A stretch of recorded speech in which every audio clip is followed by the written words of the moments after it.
Unity of Houston is an inclusive church where we seek to understand and live the teachings of Jesus and other spiritual masters.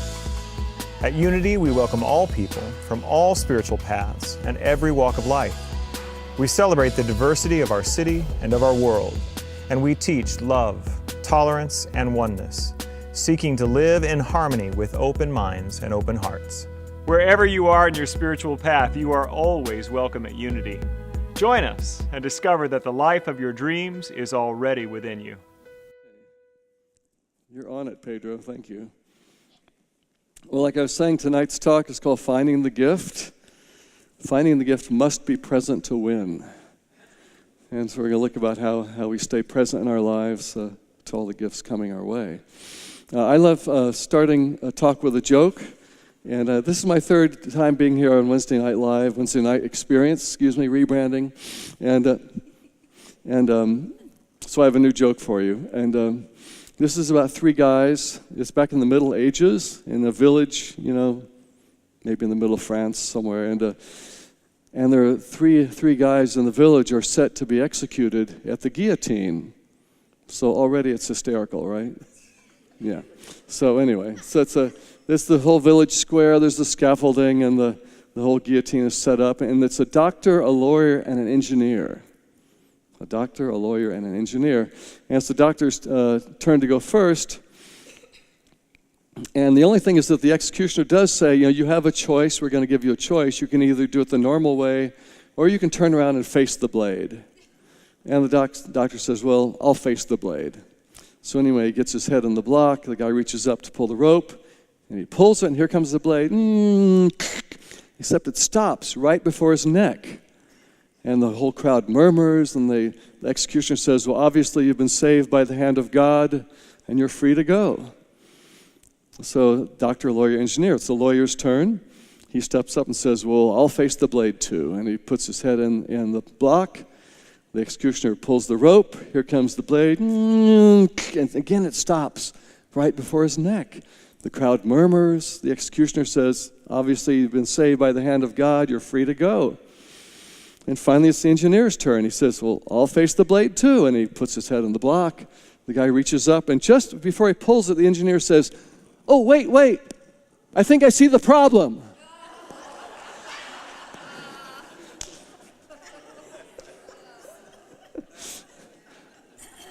I think maybe he didn't get the gift in that situation. Finding the gift must be present to win.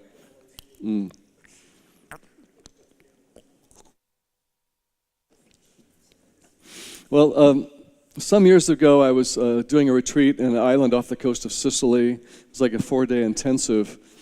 And after I'd just done this very opening exercise, I remember hearing in my mind, I heard a voice. And it started repeating this phrase. And this voice kept saying, it's all a gift. It's all a gift. It's all a gift. Every single bit of it. Every bit of your life is a gift. And the more I kept hearing that voice, I felt like it was getting in deeper and deeper, like I could really accept the truth in it. That every little bit of our lives, so there are many things that we experience that we don't see them as gifts. Like this is the horrible thing happening to me. It's so difficult.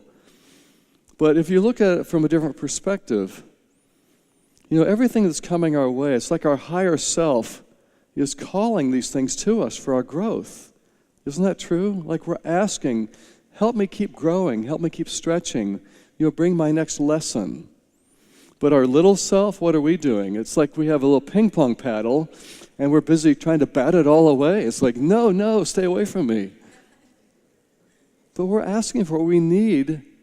We need to stretch our spiritual muscles. We need these things coming our way. Can we let that truth in? It's all a gift. It's all a gift. All of it. Years ago, when I was living here in Houston, in 1980, I took the EST training. And did anyone remember the EST training? Anyone take it? And there's something, one of the things that sticks in my mind the most is at one point, the trainer was up on the stage, a room full of 500 people or whatever it was, and he, at the top of his voice, and I'm not going to yell that loud, but he was saying essentially, you need your problems. You need your problems. What would you do if you didn't have any problems? You wouldn't have anything to solve. You wouldn't have anything to fix, anything to overcome. You wouldn't have any obstacles. And I mentioned this to someone recently. They said, well, maybe you can reframe that. Not you need your problems, but maybe you need your invitations to stretch, or some other way to use the words, because words are powerful. But the message is there. Again, it's the same thing. We need ways to grow ourselves. And I've thought about what if we didn't have any problems? And I thought a great metaphor is, imagine yourself like you decided to go to the movies. You pay for your ticket, you walk in, you sit in your chair in the movies. And what if for the next 2 hours in the movie that you're about to watch, what if everything went right? Would that be the most boring movie you ever went to? Is that what you want for your life? It kind of is, weirdly it is, yet it would be the most boring movie you ever went to. Your life would be the most boring movie you ever went to. Isn't that interesting? Like, we think we want it to all go right, and yet we'd be bored to tears. We need these stretches. How can we find the gifts in these situations? Sometimes there's a gift in something we've been through that maybe we don't see it for years, for decades. And I have a little example of this. And it's funny because sometimes you almost have to trust. If you can't see the gift, you have to trust maybe you'll see it at some point. I had a little thing happen. It's not a big life-changing thing, but it was a kind of a fun awareness. When I was in the 5th grade, we had a little assignment. It was the day before Valentine's Day.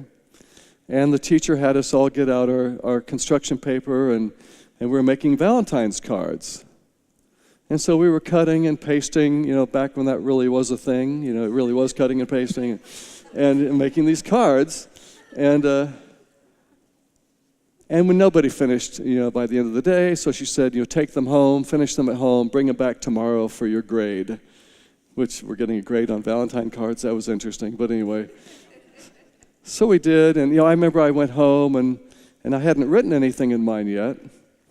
And I remember I was sitting there at the kitchen table and thought, well, what can I write? And I remember just a kind of a fun few phrases came, like 4 lines.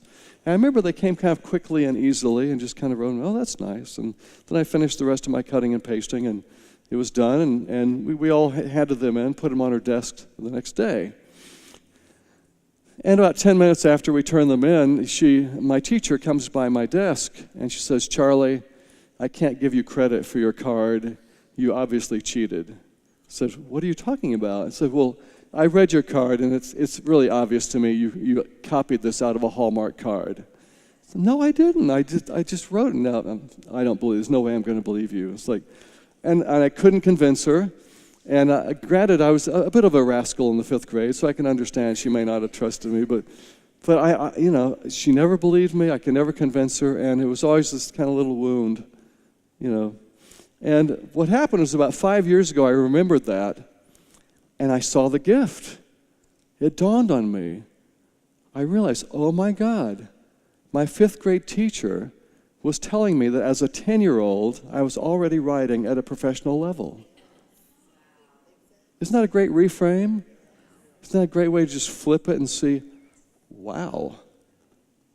Now, that's not life-changing. That's not like I saved somebody's life who was drowning, but it's a great revelation, a great awareness. And sometimes we're not going to see that for years. Finding the gift must be present to win. Another thing that happened when I was first going to this church, I remember I lived over in the Heights, and it was a Sunday afternoon after church, and I was washing my car in the driveway. And I remember I was on the hubcaps. I guess I must have been thinking about just this, living always in this presence of the Christ that lives in us. Always keeping that connection, that awareness. And this little ditty came to me. And I started hearing this little song, and it goes like this. All the Christ inside me wants is for me to keep in touch. All the Christ inside me wants is for me to keep in touch. Isn't that sweet? Will you sing that with me? Is that a good key for you? I don't know if it is. All the Christ inside me wants is for me to keep in touch. All the Christ inside me wants is for me to keep in touch. And maybe that's most of what the game is. If all these things are happening in our lives, we don't see the gifts in them, can we just keep coming back to saying, I'm just going to stay in touch with the Christ in me. I'm going to stay in that presence. And while these things are happening, if I get lost out here, if we start from chaos here, we need to start from peace here. If we start from chaos here, we're not likely to create peace out there. So how can I stay in peace? How can I keep coming back to that Christ that's always living in each of us? There's a quote from A Course in Miracles that kind of looks at this. I love this little one-liner. I want to make sure I get it right. Well, it's really about when you're seeing a mess out there, then you can reframe it by saying, I could see peace instead of this. I could see peace instead of this. Because peace is there. It's just our choice. Can we see it? Can we locate it? Can we find it? Can we come back to the stillness enough to realize there's also peace here? I could see peace instead of this. Will you say that with me? I could see peace instead of this. Maybe you want to pick something that's happening in your life right now, and you'd like to kind of lay that over this situation. Maybe just take a moment. Is there something you'd like to see peace in that maybe you're not? So just picture that. And let's say that phrase again. I could see peace instead of this. And one more time. I could see peace instead of this. It's really just about finding what's truly there instead of what we're making up about what's there. Because, God is working behind the scenes on everything. It's all part of divine order. We don't see it necessarily. But peace is happening. It's coming to peace. I want to read a couple of more lines from that lesson. Peace of mind is clearly an internal matter. It must begin with your own thoughts and then extend outward. It is from your peace of mind that a peaceful perception of the world arises. And again, if we're starting from chaos here, we're probably just going to create chaos out there. From a peaceful point of mind, that a peaceful perception of the world arises. I could see peace instead of this.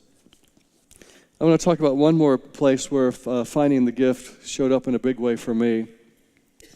My mom had Alzheimer's and went through an experience of a slow decline over about a 7.5-year period. And she's been gone a little over 4 years now. And so here I am in this situation, how can I find the gift in this? That's an example of where it's this is challenging, this is hard. And one of the things that occurred to me is, what if you flip it instead of because how can I find the gift? It's almost like what's in it for me. So can we flip it to what's in it from me? How can I be the gift in this situation? And something that I discovered, she was kind of informally, she was the first person who taught me music. I was 8 years old, and one day I said, she used to play ukulele in the living room, and one day I said, can you show me how to do that? And so she was teaching me a little song and what the words were, and before I knew it, I was suddenly playing an instrument. So, and these were songs that she had known as a child also, that her father had taught her. So here, fast forward to her having Alzheimer's, and whenever I would play these songs, she went from being not very connected to suddenly alive, awake, remembering all the words, being really clearly connecting me in the eyes, smiling. It's like I found this magic key, and I found a way to bring a gift to that situation. In the midst of the sadness and the difficulty and the challenges, just to have a way to just bring a gift to us, so beautiful. And even the last time we sang together, she was just like, it was 3 weeks before she passed. That still, as soon as the music started, she was just there singing and smiling, so happy to be in that music. Just to find a way to be present. How can I just show up and find a way to give a gift in a situation? Sometimes we have to step in not even knowing how we can help. Just show up and ask and be led. Let it be given. How can I help? How can I be the gift? How can I be present to giving a gift? And in the end, it comes back to all the Christ inside me wants is for me to keep in touch, stay in contact. How can I show up as that Christ self and truly be the gift, be present? Thank you for watching this message today. I'd like to invite you to join us in person here on campus at Unity of Houston for Sunday morning or Wednesday evening services. If you can't be with us here on our campus, you can still join us live on Facebook or on our website, unityhouston.org, Sunday mornings at 11 a.m. Central.